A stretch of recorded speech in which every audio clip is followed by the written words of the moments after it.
আসসালামু আলাইকুম বন্ধুরা, দেখছেন আজকে চলে আসলাম আমরা সেই শাহজাদপুরের একটি নতুন মৃতের খবর নিয়ে। ঈদের দিন শাহজাদপুর ধানক্ষেত থেকে এক যুবকের গলাকাটা লাশ উদ্ধার। সিরাজগঞ্জের শাহজাদপুর কায়ুমপুর ইউনিয়নের সিনাদুপুরিয়ার এক বিলের মধ্যে ঈদের দিন দুপুরে সোহেল নামে এক যুবকের লাশ উদ্ধার করেছে গ্রামবাসী। উদ্ধার করে নিয়ে যাচ্ছে, দেখছেন, সরাতল গ্রামের আজাদ মণ্ডলের ছেলে।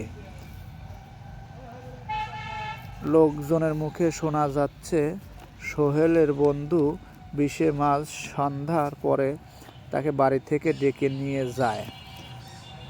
তারপরে সোহেল আর বাড়ি ফিরে আসে নাই। শোনা যাচ্ছে রাতভর তাকে খোঁজাখুঁজি করেছে গ্রামবাসী এবং নিজের পরিবারের লোক, তাকে পাওয়া যায়নি।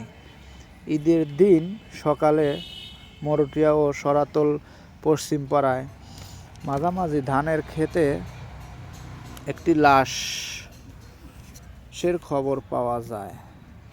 পরে সেখানে গ্রামবাসী এবং পরিবারের লোক যে দেখে সোহেল নামে ছেলেটির লাশ।